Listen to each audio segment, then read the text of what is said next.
अस्सलाम वालेकुम। जिन लोगों को कमज़ोरी का मसला है, कमज़ोरी के लिए एक यूनिक नुस्खा है। अगर आप वो इस्तेमाल करेंगे तो जिस्म के तमाम अज़ा, तमाम वाइटल आर्गन बॉडी के इंशाल्लाह प्रॉपर वर्किंग करना शुरू कर देंगे और वो ताकतवर हो जाएंगे और पूरे जिस्म में ताकत ही ताकत होगी। वो नुस्खा क्या है? एक काम करना है, 7 बादाम लेने हैं और 3 छोटी इलायची लेनी है।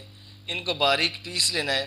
पीसने के बाद 1 गिलास नीम गर्म दूध में मिक्स कर लेना है और उसके साथ प्योर हनी 1 चम्मच उसमें ऐड कर लेना है।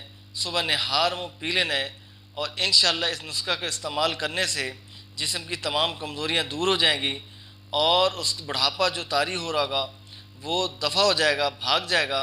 और इस नुस्खे को अपनी ज़िंदगी का एक नेसेसरी एलिमेंट, अहम जुज़ बना लें कि डेली